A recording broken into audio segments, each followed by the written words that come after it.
comment en étions-nous? Les premiers maillots de Marinoni, oui, la couleur. C'est cela, c'est celui-là. Il était jaune avec une grosse raie bleue, puis deux petites raies bleues de chaque côté après. Et après on est venu jaune avec la bretelle bleue en haut, quoi. Marinoni et l'usine de Usinor étaient distantes de combien? Il y en a une qui est avant la voie de chemin de fer, l'autre est après, en disant il y a un petit kilomètre entre les deux.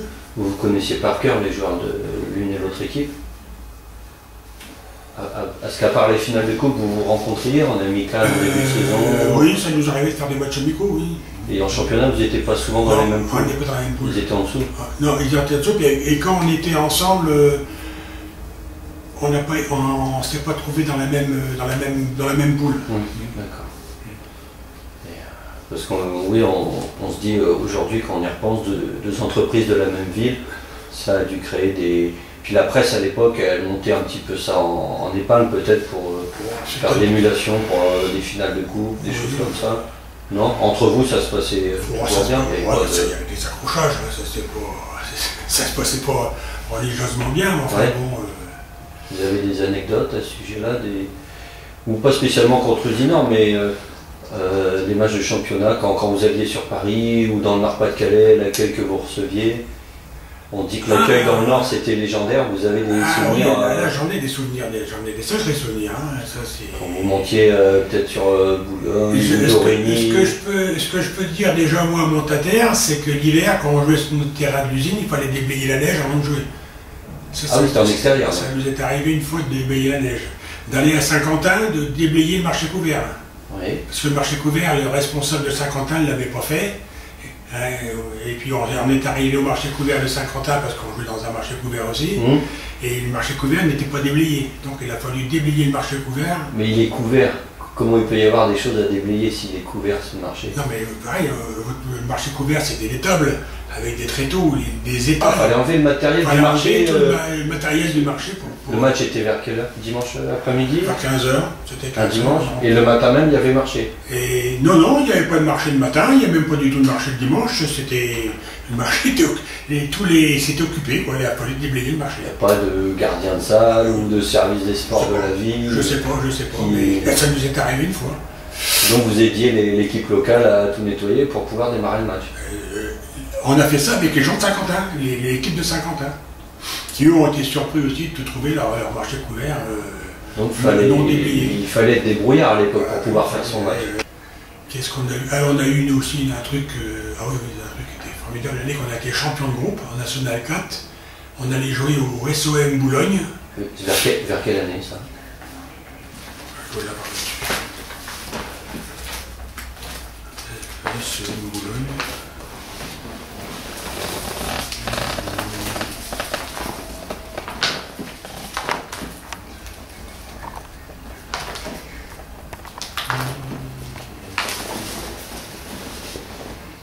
On a gagné 2 points. Je ne sais pas si les années sont notées. Ouais, non, j'ai pas dû noter. Bon, courant des années 60. On a gagné 2 points. On est de 26 points à la mi-temps. À Boulogne. À Boulogne. 26 points. Tout ce qu'on tirait, on marquait. On a dû avoir 90% de réussite au premier mi-temps au tir. En deuxième mi-temps, on met 14 points, on gagne que 2 points seulement. Arbitrage? Non. C'est nous complètement tétanisés. Pas peur de gagner. Et c'est Bart aussi qui nous sauve la mise ce jour-là. Il nous met un poignet à la dernière minute. Je l'avais gardé ce truc. Hein. Je l'avais gardé. À l'époque, on jouait à combien? Vous étiez à 10 joueurs dans l'équipe ou moins? 8. 8. Les changements se faisaient beaucoup? Ou c'était souvent un 5 majeur qui jouait la plupart du temps? Non, en général, on avait la chance d'avoir environ, on avait 2-3 joueurs qui étaient, si vous voulez, là, dans l'équipe, le 12, le 13 et le 14, c'était le trio de marqueurs. Hein.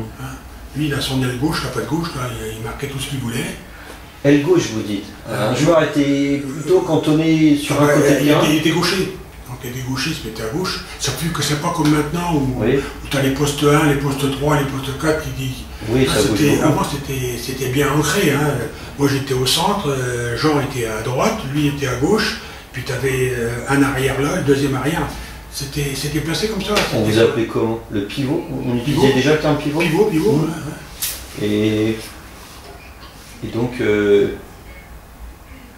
comment vous prépariez vos matchs avec l'entraîneur? Et il n'y avait pas d'étude du jeu adverse, vous tombiez dans l'inconnu à chaque fois? Non, absolument. À la limite, sur les matchs retour, vous vous souveniez du match aller? Oui, en fonction. On réagissait au match retour comme le match aller s'était passé. Quoi, hein, Et votre entraîneur, votre monsieur Coulombel.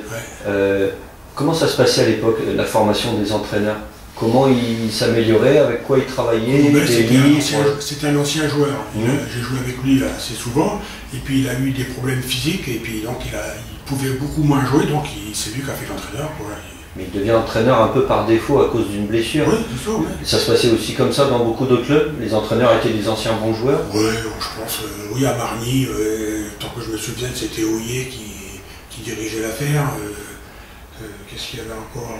À Beauvais, il y a eu Plantard. J'ai connu comme entraîneur, comme dirigeant, il y a eu Plantard. Après, j'ai eu. Qui c'est qu'il y a eu? Je crois même bien que Bordeaux il a fait ça. Non, Dupré, il était plutôt joueur. Il est toujours connu comme joueur, Dupré. Hein. Oui, c'est André Ambroise plutôt qui a fait sa carrière internationale. Et pareil, pour l'arbitrage, comment vous le qualifieriez à l'époque? C'était des gens que vous connaissiez? Les arbitres de l'Oise, c'était toujours les mêmes. Les arbitres dans l'Oise, il y avait M. Trollard. C'était président du comité pendant très longtemps. Oui. Et il y a eu un gars de Chambly, comment il s'appelait? Oh mince. Je dois avoir quelques noms d'arbitres d'époque, je vais peut-être pouvoir vous dire.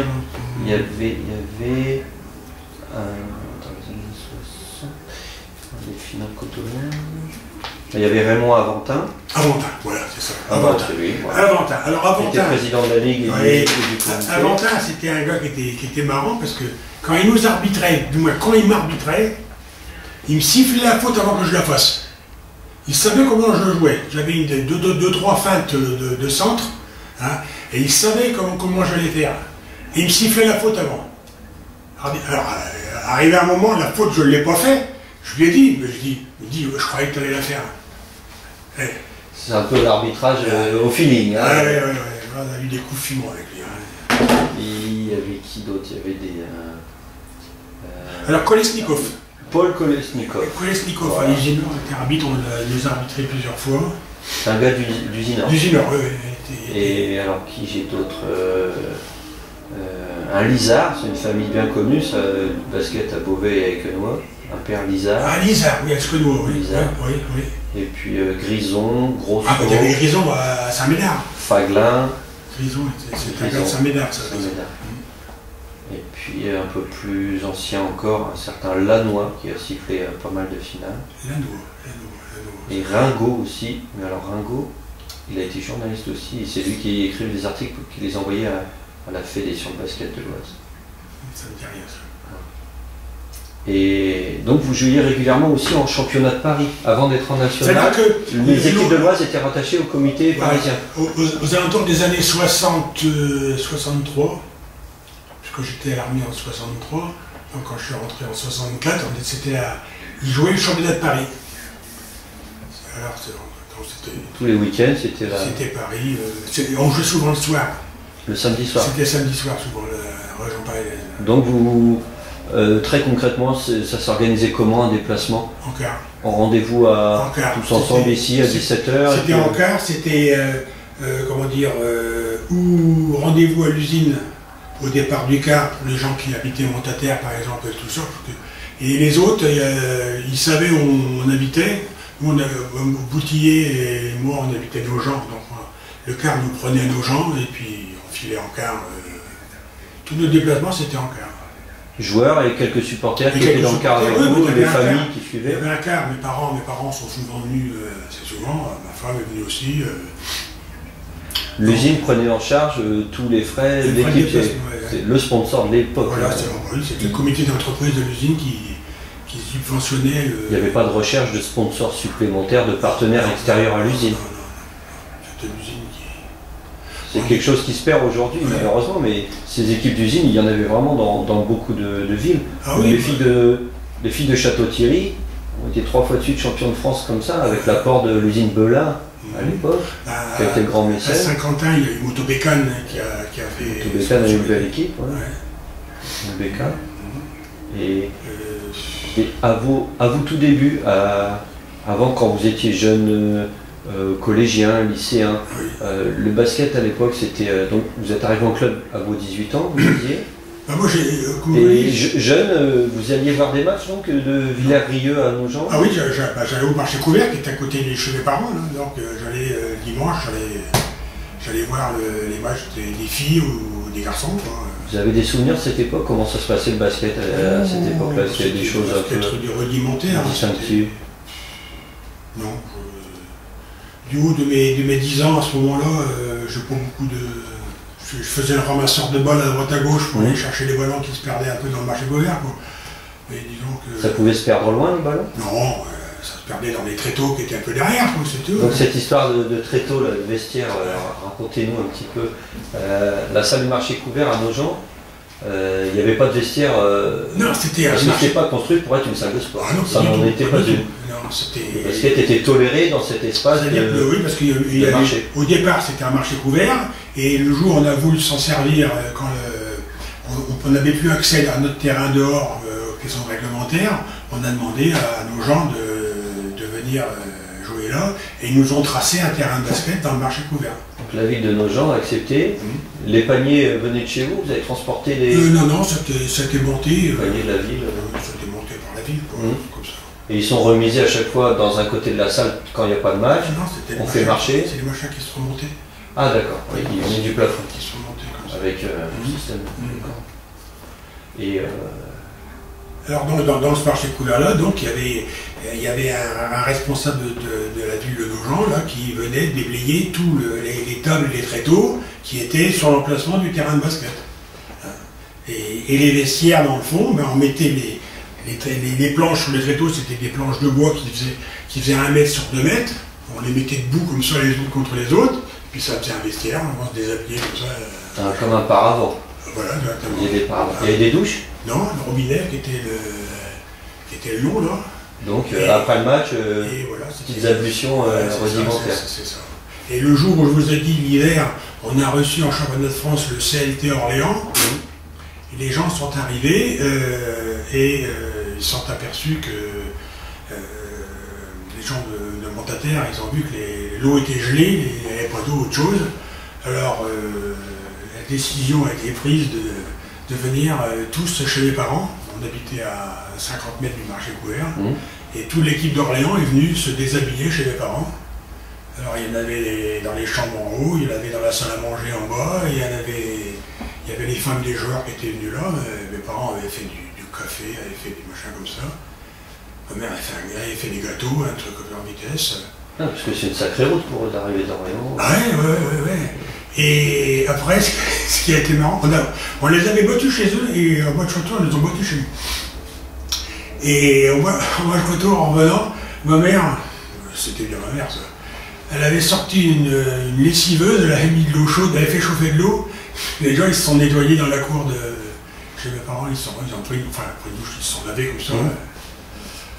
Voilà, c'était une anecdote comme ça. Puis on les a tous reconduits à la gare de Creil pour reprendre le train. Ah, ils sont arrivés en train. Ah, c'est le genre d'anecdote qui raconté aujourd'hui, on dit c'est pas possible. On a du mal à quand on voit le confort dans lequel les joueurs et joueuses sont mis aujourd'hui, mais à l'époque vous ne vous en formalisiez pas, c'était la routine. On allait jouer, je me souviens des matchs de Coupe de l'Oise, on allait jouer à Chamant, un terrain qui était dans la forêt. Alors, comme la Coupe de l'Oise commençait vers le mois de septembre-octobre, avec toutes les feuilles qui tombent sur le terrain, arrivaient, que le balai, on balayait le terrain avec les gens de Chamant ou autre chose, on faisait tout ça. Et les voitures, on les mettait là, ça nous servait de vestiaire. Ah oui, on se changeait dans la voiture. On changeait dans la voiture. Des fois, je me mettais en tenue ici, puis je partais là-bas, quoi. C'était un luxe, les vestiaires à l'époque. Ouais. Il y en avait très peu. Ouais, très peu. Je dis, le premier luxe qu'on a trouvé, nous, en salle, c'était Compiègne. C'est la salle de Compiègne, on était vraiment... Bon, après, on a connu la région parisienne. Oui. Alors la région parisienne, c'était en grande majorité, c'était pas des salles luxueuses, mais c'était des salles, c'était des gymnases, quoi. Les revêtements à l'époque, c'était quoi? Il y avait très peu de parquets en bois? Il y avait... c'est du parquet. C'est du parquet, il y avait... Qu'est-ce qu'on avait comme revêtement? Un motobécane de Saint-Quentin, c'était du béton par terre, parce que c'était dans un hangar. C'était un hangar CRS, là-bas, ils mettaient leurs camions, pareil, ils viraient les camions pour faire une... Ouais, à Saint-Quentin, c'était la salle des CRS. Ouais. Et puis voilà, bon, c'était... Alors le premier luxe qu'on a eu, nous, on peut dire, c'est quand on est allé jouer au PUC à Paris, à Charletti, là, c'était... C'était la nationale. C'était les vestiaires, chacun avait sa place, ça c'était... Un casier par personne. Ah ouais, ça c'était bien. C'était les joueurs de la Coupe de France, vous tombiez de temps en temps contre des équipes de première division? Quand on allait assez loin dans la compétition, ça nous est arrivé, comme on faisait partie, comme Marinoni faisait partie de la FFGT, c'était les patronages. Et tous les ans, il y avait un tournoi qui se faisait à La Roche, des fois à La Roche-sur-Yon. On tombait contre Bagnolet ou la JSA Bordeaux. Alors Bagnolet, c'était les frères Dorigo, Maxime Dorigo, Laurent Dorigo, Abraham. Il y avait encore... alors là, c'était... On prenait 40 points avant le match, hein, c'était sûr. La JSA Bordeaux aussi, c'était pas mal. Il y avait Tours, 16 de Tours. Moi, c'était... Il y a peut-être Racine qui jouait encore à Tours, non? Oui, exact, Racine. Gilbert Racine, oui, la Viennois. Exact. Oui, de la génération de Michel Bordeaux. Ouais. Oui. Qui sont les joueurs qui vous ont plus marqué dans le basket régional à cette époque-là? Alors, votre équipe déjà faisait partie des meilleures équipes, oui. Mais est-ce qu'il y a des noms qui ressortent Oui, moi, si je parle de Bordeaux, je parle de Jean-Claude Dupré. C'était notre ennemi numéro 1, ennemi entre parenthèses, hein. Oui. C'était lui qu'il fallait marquer, quoi.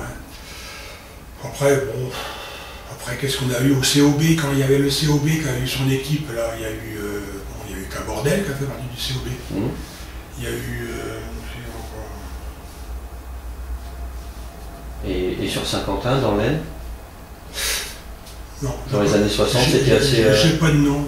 Ah si, mais je me souviens plus du nom, il y avait à Amiens, l'Amiens SC, il y avait un joueur qui était assez doué, qui avait même fait partie de l'équipe de France à un moment, je crois bien. Alors, je me souviens plus son nom. Dans les années 60, Amiens. Donc après la génération de Gilbert Racine et... C'est dans les années 61, 62. Racine, c'est les années 50 plutôt. Racine et Henri Dusselier. Ça, c'est les deux, les cheminots d'Amiens. Parce que l'Amiens, c'est dans les années 70 plus tard, donc c'est André Kasmarov qui est arrivé avec sa femme, couple polonais. Oui, Kasmarov, ça me dit quelque chose maintenant. Ah oui, André Kasmarov, mais il est arrivé vers 73, 74 à Amiens. Et dans les années 60 à Amiens, là, je ne sais pas. Oui, dans toute la Picardie. Parce que la Coupe de Picardie, elle a été créée en 71-72 par là. Avant, elle n'existait pas, donc vous ne jouiez pas de Coupe de Picardie dans les années 60. Oui, ça se peut il y avait bien. peut-être des critères, mais il n'y avait pas encore de... Enfin, c'est un peu normal. La Ligue de Picardie, vu le remembrement au niveau national, la création de la région, c'est en 65, les changements de départementaux. Peut-être bien, oui. Donc la Ligue de Picardie basket, elle a été créée, pareil, l'été 65 à Compiègne. Peut-être bien, oui. C'est pour ça que dans les années 60, il n'y a pas eu de Coupe de Picardie. L'Aisne était rattachée à la Champagne-Ardenne en basket. Et puis vous, l'Oise, je jouais avec Paris. Et la Somme, Flandre, Artois. Et ils faisaient des championnats aussi avec le Nord-Pas-de-Calais. Bon, merci beaucoup. Bah, écoutez, il y a peut-être des souvenirs qui vont revenir. Ouais, mais c'est ça qui est intéressant. Vous êtes parti, mais enfin bon. Ah, c'est ça qui est intéressant, c'est de me dire ces petites choses-là qui pour les jeunes basketteurs d'aujourd'hui semblent très lointaines. Les ballons, par exemple, à quoi ressemblaient les ballons? J'ai commencé avec les premiers ballons cuir. Les ballons cuir avec des panneaux. Ils ressemblaient un peu aux ballons de football. Ballons de football. Et quand vous jouiez en extérieur et qu'il pleuvait, ça glissait, c'était... Et ça rebondissait plus au sol? Moins ça. Et on avait une technique, c'est ce que l'entraîneur nous disait, quand on tirait un coup franc, on mettait le pouce sur la vessie, c'est l'endroit où il y a la... Oui. Ça nous bloquait un peu le ballon, quoi, et puis on avait ça comme point de repère. Donc on parlait de coup franc à l'époque, plus de lancer franc. On disait un coup franc. Coup franc, oui. Ouais. Coup franc, ouais. Et les techniques de base, ce qu'on appelle des systèmes aujourd'hui, des formes de jeu, à l'époque vous en aviez plusieurs, comment ça se passait? L'entraîneur demandait, oui, vous jouiez telle tactique et vous la lanciez sur le terrain. Suivant l'équipe adverse, on faisait des passés bas, des passés blocs, des blocs inverses, on passait la balle à droite, on avait bloqué celui de gauche, puis celui de gauche il coupait et il recevait la balle comme ça. Ou alors si on tombait sur une... c'est ce qui me fait un peu marronner, j'ai regardé hier soir un match de basket, là, oui. Nanterre. Nanterre, 30. Ouais. Et même les filles avant de Bourges, là, ils sont tombés sur une zone, on fait une 1-3-1 sur une zone. On fait une 1-3-1, on fait un poste. Quand on défend en zone, on attaque. Oui. Quand on attaque sur une zone, oui. On fait une 1-3-1, il y a un au poste, un dans le fond, deux ailiers et un arrière qui distribue machin comme ça. Et quand je voyais hier les bétails sur une zone, alors ils continuaient à jouer en individuel sur une zone, ça sert absolument à rien. Dans leur manière d'attaquer? Dans la manière d'attaquer. Quand on fait une 1-3-1, on bouge la balle, on bouge pas les bonhommes. C'est étonnant que vous parliez de 1-3-1 parce que c'est un positionnement qu'on adopte quand on est en défense justement, quand on défend en zone. C'est vrai, je ne suis pas un grand tacticien. Mais une 1-3-1 c'est en attaque. Ah voilà, ce positionnement d'attaque. D'accord. Le 1-3-1 c'est sur l'attaque. Ah oui, je ne voyais pas ça comme ça, je pensais que c'était le positionnement défensif. Et nous on avait la chance, moi étant au centre, en fonction de mes différents coéquipiers, par exemple quand j'avais la balle arrivée à gauche, Boutillier, Moumoun, quand il me passait la balle, lui, il avait une manière tout le monde le connaissait, il était à droite, c'était un type qui était à 80% d'adresse, incroyable. À tirer à la planche, c'était incroyable. C'est la manière la plus radicale de marquer avec la planche. Et tout le monde le connaissait, et alors à chaque fois qu'il avait la balle, tout le monde montait sur lui, invariablement. Et moi ça me libérait derrière, alors il me mettait la balle, quand je mettais la main comme ça, j'avais la balle, j'avais plus que me retourner, puis je la mettais là. Alors, un panier que je marquais venant de Moumoun, il avait fait 80% du boulot. Vous trouviez les yeux fermés. Exactement. Et on avait une autre tactique avec Bartossi, Jean, lui, il se mettait, quand on faisait une 1-3-1 ou autre chose, c'est qu'il se mettait en haut de raquette, il recevait la balle, il plongeait pour faire un bras roulé, alors tout le monde montait sur lui, et moi j'arrivais derrière, il me remettait la balle, puis bon, je la mettais dedans. C'était des tactiques qu'on faisait, qu'on répétait à l'entraînement. Est-ce que vous la mettiez dedans en vous accrochant au panier? Jamais. Le dunk, le smash, comme on dit aujourd'hui. Attendez. À l'époque, est-ce que non. Ça se faisait? Non. C'était très rare, c'était jamais vu. Il n'y avait pas de dunk, déjà on n'était pas grand. Vous faisiez 1m94. Oui, mais on n'avait pas des bonnes chaussures. Ah, parlons-en du matériel. Les chaussures de maintenant par rapport aux chaussures d'il y a 50 ans, c'est pas les mêmes. Hein. Alors, à l'époque, c'était vraiment des planches de bois. Hein. Comme des Converse d'aujourd'hui, en toile, et puis voilà, une petite semelle toute simple. Exactement. Et on jouait sur du béton. Donc le béton, ça ne répondit pas, le béton. Hein. Vous pensez qu'avec l'amélioration du matériel, les joueurs peuvent jouer plus vieux? À l'époque, je vois souvent sur des photos des joueurs avec des genouillères, les revêtements étaient très traumatisants. Vous arrêtiez jeune à cause de ça? Moi j'ai eu des problèmes de dos. Dans votre génération, beaucoup de problèmes de... J'ai eu des problèmes de dos moi, à cause de basket. Hein. Quand vous sautiez et que vous retombez, machin, c'est... Quand on joue sur... Alors, on a trouvé... Les genoux aussi doivent prendre beaucoup. Moi, c'est surtout les reins que j'ai pris, moi. Ouais. Et on a trouvé une différence formidable, c'est que quand on a eu notre salle à Montataire, c'était du parquet, donc c'était formidable. Et à Usineur, ils avaient un revêtement, un espèce de bitume souple. Oui. Quand on marchait là-dessus, on a l'impression de rebondir là-dessus.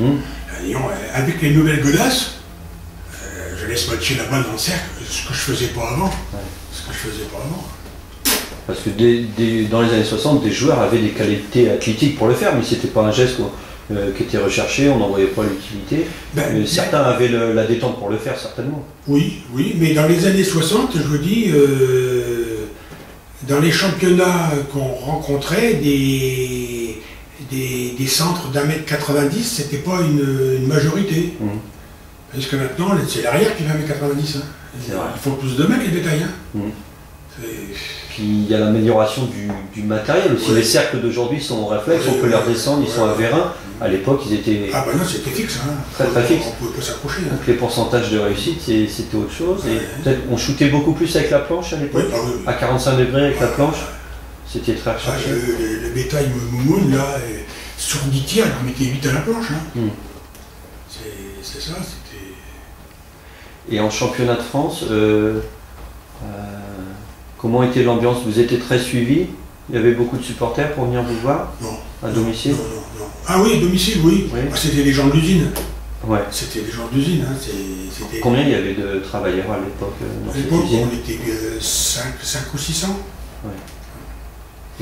Et il y avait donc, c'était un club loisir Marinoni, oui.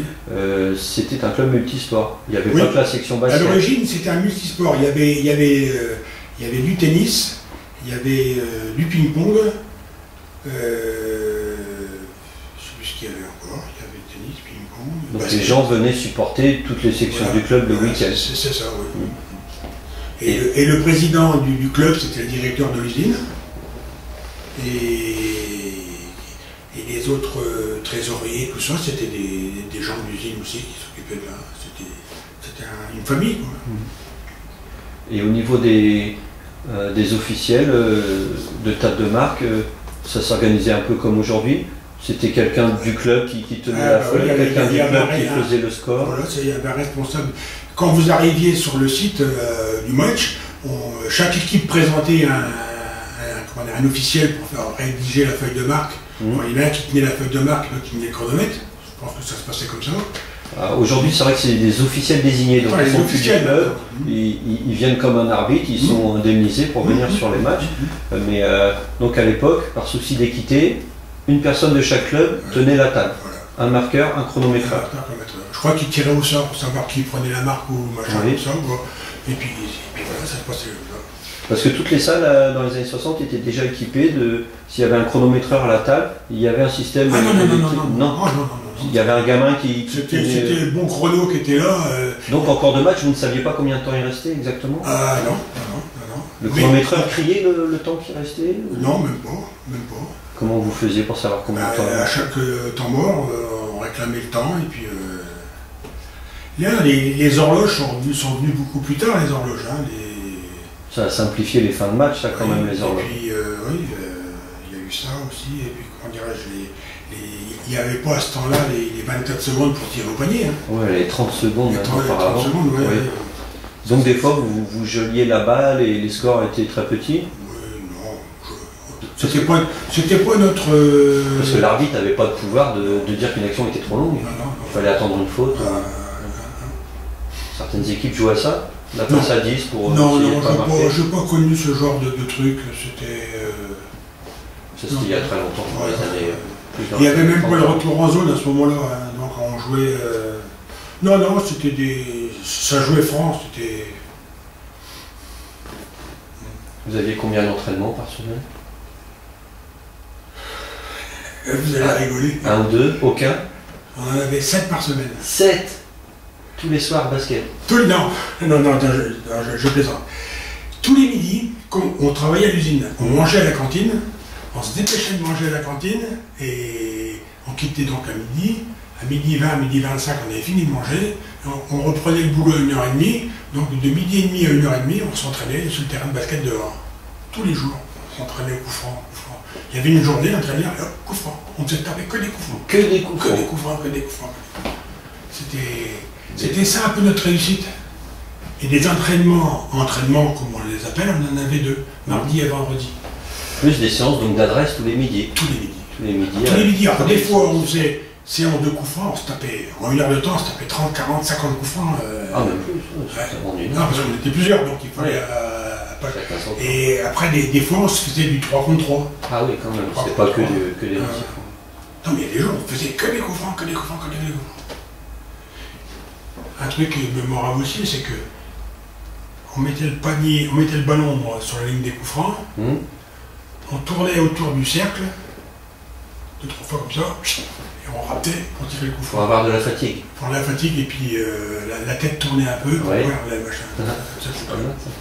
c'était des L'exercice du coach exercices, Coulomb. ouais. C'était des choses comme ça. Et à un moment, on a voulu tester, parce qu'on l'avait vu en région parisienne, et moi je l'avais connu en athlétisme aussi, avoir des chasubles lestés. Oui. Mais ça coûtait trop cher pour nous, donc ça s'est abandonné. On se fournissait où à l'époque en matériel sportif? Bon, je crois que c'était Il y avait un magasin de sport à dans Beaumont, c'était pas la commune. Beaumont, non. C'est quel magasin de sport là-bas, c'était pas Chambly, à côté. Pour les chaussures, tout ça, le matériel. Ah, pour les chaussures, il y avait un organisme, je sais plus où c'était, hein, franchement, je sais plus. Parce qu'aujourd'hui, les joueurs changent de chaussures chaque saison, ils s'en prennent une nouvelle. À l'époque, elle vous tenait plusieurs saisons? Tous les années, le club, enfin l'usine, nous payait une paire de baskets. Et c'est pas pour autant que la paire de baskets de l'année d'avant était usée. Oui. Alors la paire de baskets de l'année d'avant, on s'en servait pour l'entraînement. Et la paire de neuve, on s'en servait pour le match le samedi ou le dimanche. C'était quelque chose de cher pour l'époque, la paire de chaussures? Bah, je vous dirais, je peux pas vous répondre parce qu'on les payait pas, on nous les offrait. Ah oui, vous savez pas. Donc on connaissait pas les prix des chaussures à ce moment-là, quoi. Et le basket féminin, vous suiviez à l'époque aussi un peu? Non. C'était sur Beauvais qu'il y avait il y a une eu grosse équipe. quelques équipes à Montataire. J'en ai dirigé en fin de carrière quand j'étais en réserve. J'étais manager d'une équipe filles là. Moi j'avais combien, une dizaine de matchs avec eux. Quoi, mais bon, non. Ils ont été en national aussi, Non. Marinoni en filles. Ah non. Dans les années 70, un peu plus tard. Oh, je pense pas. Non? Je pense pas. Ils ont dû être en excellence régionale, oui, mais non, je pense pas. Okay. C'est de bons souvenirs, hein, en tout cas. Oui, c'était des bons souvenirs. C'est que quand vous partiez en car le dimanche matin à 6h du matin pour aller jouer dans le Nord, on allait jouer à Boulogne, Calais, Dunkerque, Grand-Fort-Philippe, tout ça. Puis quand on rentrait avec 30 points dans la musette, l'ambiance n'était pas... Il y avait de bonnes troisième mi-temps là-bas? Il y avait un bon accueil ensuite après le match? C'était pas mal, ça dépendait. Mais en général, sur l'ensemble d'une saison, on avait, disons, 70% de bons souvenirs, puis 30% de mauvais souvenirs. Quand je dis mauvais, c'est à la fois le match et l'après-match, et puis tout le truc, quoi, tout le safusquin, quoi. Mais bon... on fumait dans les salles à l'époque. Oui. Il y avait des atmosphères enfumées des fois pour certains matchs. Ben là où je vous dis, là où l'arbitre est arrivé, il était rond comme une queue de pelle. À Dorigny.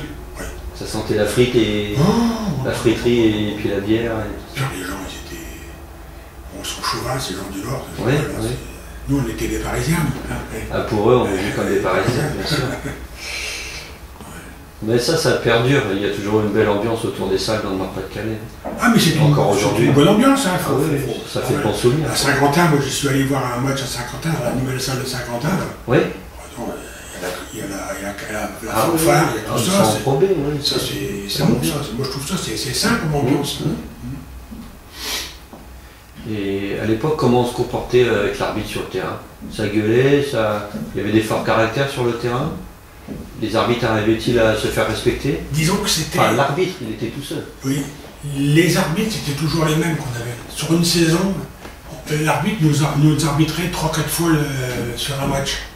C'était des Picards, des Isariens qui vous arbitraient en championnat de France à domicile? Oui. C'était pas des gens de Paris qui venaient? Avant, ils nous arbitraient maintes et maintes fois en championnat de France, autre chose. Trollard nous arbitrait, Kolesnikov nous arbitrait aussi, autre chose. Oui. Alors donc, ils nous connaissaient, on se connaissait, donc non, il n'y avait pas d'animosité.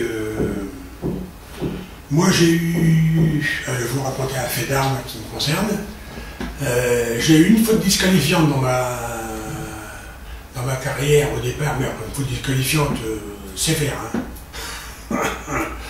L'arbitre n'a rien voulu savoir. Alors, c'était à Boulogne. J'étais en junior, j'étais jeune, c'est peut-être pour ça que j'ai morflé. Hein. C'est que on jouait en Coupe de France contre l'équipe de Boulogne et on était deux avec Jackie Chili. On était juniors tous les deux et disons qu'on marquait 95% des points, c'est nous deux qui les marquions. Et on commence le match et puis les Boulonnais ils étaient petits. Le plus grand devait faire 1m75, comme ça. Alors donc nous deux on s'est régalé autre chose, machin. Et puis une fois, il y a le gars il passe par en dessous, je le laisse passer et je fais le contrer, l'arbitre il me siffle une faute. Bon, je dis rien, mon entraîneur me dit tais-toi, bon. Le coup d'après, le gars il repasse en dessous, le rebelote, alors ce coup-ci je mets même pas les mains, je mets les mains derrière mon dos comme ça. L'arbitre il siffle la faute. Je dis j'ai pas touché. Réflexe, je dis j'ai pas touché. Taisez-vous. Il me dit, mon entraîneur il me dit, qu'est-ce qu'il a? Je lui dis mais il connaît rien. Je suis derrière l'arbitre, il a entendu. Faute disqualifiante. Il n'y avait pas l'étape intermédiaire, une faute technique. Non. Disqualifié tout de suite. Ah oui, c'était l'intérêt. On avait la main lourde. C'était l'intérêt, parce que bon, je marquais 50 ou 60% des points, donc on a perdu de combien? De 12 points, 10 ou 12 points. Bon. Là, c'était alors j'ai été disqualifié en 3 semaines. Ah, 3 semaines, ça rigole pas. Ouais. Le dossier il passe en commission. Ah oui, j'ai voulu aller voir l'arbitre pour m'excuser, mon entraîneur me dit va voir l'arbitre, va t'excuser, et elle n'a jamais voulu me recevoir. Bon. C'est là que naquit la légende de l'arbitrage nordiste compliqué. Bon, je méritais quelque chose, parce que j'avais pas envie de dire ça, c'est sous le fait de la colère, mais bon. C'est tout. Mais il faut reconnaître, sans être... 50 ans après, on s'en souvient. Ah oui, c'est normal, c'est des faits qui sortent un peu de l'ordinaire, donc on s'en souvient. Mais je dis que franchement, quand on gagnait dans le Nord, c'est qu'on était vraiment plus fort. Parce qu'on n'avait pas l'arbitrage pour nous. Ça, c'est un match qu'on gagnait comme à Dorigny, genre on a perdu de 6 ou 8 points chez eux, alors qu'on a 40 points chez nous, avec les mêmes joueurs. Hein. Donc ça prouve bien qu'il y a quelque chose. Donc,